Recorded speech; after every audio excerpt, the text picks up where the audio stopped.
한국에서 60세 이후 절반이 가난해지는 현실은 우리 모두의 미래일 수 있습니다. 가족과 이웃 누구에게나 닥칠 수 있는 문제죠. 많은 분이 단순히 돈이 부족해서 생긴 일이라고 생각하지만 실제로는 작고 반복된 습관, 자산을 활용하는 방법, 가족관계, 그리고 사회 변화 등이 복합적으로 얽혀 있습니다. 오늘은 이 문제를 자세히 들여다보고 실패 사례와 성공 사례를 통해 우리가 어떻게 준비해야 하는지 알려드리겠습니다. 그 전에 구독과 좋아요를 눌러주시면 영상 만드는데 큰 힘이 됩니다. 먼저, 아직도 수입이 계속될 거라 믿는 것은 누구나 쉽게 빠지는 함정입니다. 61세의 박종길 씨는 평생 한 회사에서 월급을 받으며 살았습니다. 그는 은퇴 후에도 언젠가는 다시 일할 수 있을 거라고 생각했죠. 하지만 명예퇴직 후 1년이 지나도록 어느 기업에서도 연락이 없었습니다. 수십 번 면접을 봤지만 매번 나이 탓에 거절당했습니다. 예전 동료들도 비슷한 상황이었고 언젠간 다시 일할 수 있다던 희망은 어느새 불안감으로 바뀌었습니다. 30년 가까이 쌓은 경력과 인정받던 자리는 돈으로 연결되지 않았고 박 씨는 결국 허탈함과 불안을 견뎌야 했습니다. 두 번째 함정은 연금 하나면 충분하다는 착각입니다. 윤선미 씨는 20대 때부터 국민연금을 꾸준히 냈고 친구들과도 우리 노후는 연금이 책임져 줄 것이라고 말했습니다. 하지만 막상 연금을 타보니 매달 67만 원이 들어왔습니다. 기본 생활비와 보험료를 내고 나면 남는 돈이 거의 없었죠. 갑작스레 허리 디스크로 병원에 장기 입원하면서 생활비가 턱없이 부족해졌습니다. 예금을 꺼내 썼지만 치료비를 감당하기엔 모자랐죠. 윤 씨는 연금만으로는 생활비 절반도 충당하지 못한다는 현실에 크게 좌절했습니다. 세 번째 함정은 자식이 도와줄 것이라는 막연한 믿음입니다. 정재호 씨는 두 자녀를 대학까지 보내며 자식이 노후를 책임질 것이라 믿었습니다. 하지만 경기 불황과 맞벌이로 자녀들은 경제적으로 빠듯했고 정 씨는 오히려 자녀들에게 용돈을 보내줘야 하는 상황에 이르렀습니다. 연락도 뜸해져 외로움이 커졌고 오랫동안 믿어온 기대가 무너졌습니다. 많은 노인이 아직도 자식들에게 의존하려 하지만 현실은 달라진 가족 구조와 경제 상황 속에 있음을 인정해야 합니다. 네 번째 함정은 체면과 소비 습관을 버리지 못하는 것입니다. 이명순 씨는 젊은 시절부터 품위와 체면을 중시하며 모임과 외식, 선물에 지갑을 열었습니다. 은퇴 후에도 주변 눈치를 보며 소비를 줄이지 못했죠. 곧 예금은 급속히 줄어들었고 몇 달째 월세도 밀렸습니다. 급기야 친구들에게 급전을 빌리기도 했죠. 우울증까지 겪었지만 결국 소비 패턴을 바꾸고 실속 있는 삶을 시작하며 비로소 생활에 여유가 생겼습니다. 마지막 다섯 번째 함정은 자산은 있지만 현금 흐름이 없는 상태입니다. 오영석 씨는 수도권과 고향의 부동산을 보유했지만 임대료는 줄고 세입자도 구하기 어려웠습니다. 자녀들도 경제적 여유가 없었고 실제 월 소득은 기초연금과 임대료를 합쳐 80만 원 정도였습니다. 생활비가 빠듯해 주택담보대출을 생각했으나 고령자 대출 한도가 낮아 충분하지 않았죠. 자산은 많아도 현금이 없으면 진짜 생활은 어렵다는 역설적 상황입니다. 이처럼 실패 사례는 우리 주변 누구나 겪을 수 있는 현실입니다.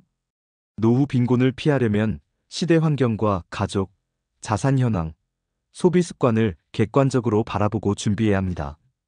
이번에는 아래의 성공 사례를 통해 실질적인 노후 준비 방법을 알아보겠습니다. 첫째, 일찍부터 새로운 소득원을 만들어 안정적인 현금 흐름을 확보한 김현수 씨 63세의 사례입니다. 김 씨는 오래 다닌 회사에서 퇴직 후 평소 취미였던 글쓰기와 사진을 살려 SNS 채널을 열었고 이를 통해 소정의 후원과 광고 수익을 얻었습니다. 또한 지역복지센터에서 진행하는 평생교육 강사로 활동하며 정기적인 일정과 수입을 만들어냈습니다. 김 씨는 전에는 월급이 끊기면 아무것도 못할 줄 알았는데 지금은 내가 즐거운 일을 하면서 돈도 벌 수 있어 더 행복하다라고 말합니다. 그는 자신의 재능과 경험을 활용하는 부업이 노후의 자립과 정신적 만족의 두 마리 토끼를 잡는 열쇠임을 증명했습니다.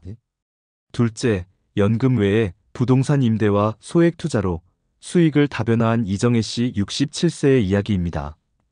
이 씨는 부동산 한 채를 자녀에게 증여하고 자신의 명의로 원룸을 임대사업으로 운영했습니다.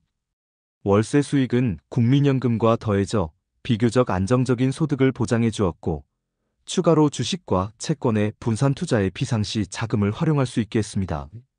돈을 한 곳에 몰아넣지 않고 작은 수입원 여러 개를 만들어 놓으니 갑작스러운 의료비나 생활비 걱정이 크게 줄었다고 합니다. 이처럼 여러 수입 구멍을 만드는 전략은 안심하고 노후를 보내는데 필수적입니다. 셋째, 자녀와 경제적 기대를 현실적으로 조율하고 정기적으로 소통하는 서수민 부부 68세의 모습입니다. 그들은 이른 시기부터 내 노후는 내가 책임지고 자녀들은 도울 수 있는 만큼만 돕자며 명확한 구분점을 정했습니다. 서로의 경제적 상황과 부담을 솔직하게 이야기함으로써 오해와 불필요한 기대를 줄였고 가족 간 정서적 갈등도 적었습니다. 따로 정기 모임을 만들어 경제와 건강 상태에 대해 공유하며 서로 도움과 조언을 주고받는 가족 지원 네트워크를 꾸렸습니다.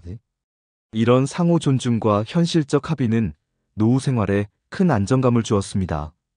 넷째, 체면과 소비 습관을 대대적으로 개혁한 박은정 씨 65세의 사례입니다. 박 씨는 은퇴 후부터 가성비와 진정성을 기준으로 소비 패턴을 바꿨습니다. 불필요한 모임 참석을 줄이고 소규모 독서 모임과 산책 같은 건강한 취미를 새롭게 시작하며 소비를 줄이면서 삶의 질을 향상시켰습니다. 오래된 가구를 수리해 쓰고 지역 시장과 농민 장터를 이용해 식비도 절약했죠. 처음에는 체면 때문에 망설였지만 진짜 나를 위한 소비를 하니 마음이 편하고 건강도 좋아졌다는 말이 인상적입니다. 소비 습관의 체질 개선이 인생 후반의 행복과 재정 안정에 직접적 영향을 미친 성공적 사례입니다.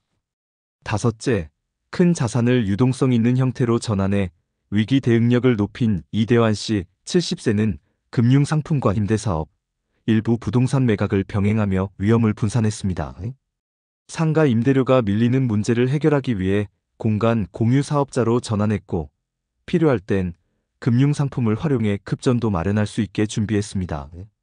자녀들과도 주기적인 재산 상속 상담을 하여 불필요한 분쟁 없이 실질적인 도움을 받을 수 있는 관계를 유지합니다. 이 씨는 큰 자산이 있다고 해서 무조건 행복한 것이 아니다. 현금 흐름이 없으면 아무 소용없다는 걸 깨달았다며 대비의 중요성을 강조했습니다. 실질적인 노후 준비 5단계를 위해 다음에 5가지를 점검해 보시길 바랍니다. 현실 인식과 준비 시작하기. 은퇴로 인한 수입 감소를 명확히 이해하고 지금부터라도 생활비와 노후 목표를 현실적으로 설정한다. 다양한 현금 흐름 확보. 국민연금 외에 부업, 임대사업, 투자 등 여러 수입원을 만든다. 가족과 열린 소통. 기대와 부담을 줄이기 위해 자녀 및 가족과 경제 상황과 역할을 투명하게 논의한다. 소비 습관 점검 및 조정. 체면 소비를 줄이고 필요한 지출에 집중해 재정 부담을 완화한다. 자산 유동성과 분산 투자, 부동산, 금융상품 등 자산을 유연하게 관리해 위기에 대비한다. 오늘 소개한 성공 사례들은 모두 미리 준비하고 자신의 환경에 맞게 대응했다는 공통점이 있습니다. 실패와 성공의 차이는 결국 현실 직시와 그에 따른 행동에 달려 있습니다.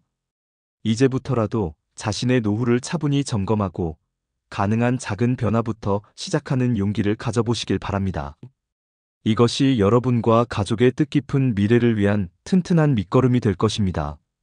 노후 빈곤을 피하려면 시대 환경과 가족, 자산 현황, 소비 습관을 객관적으로 바라보고 준비해야 합니다.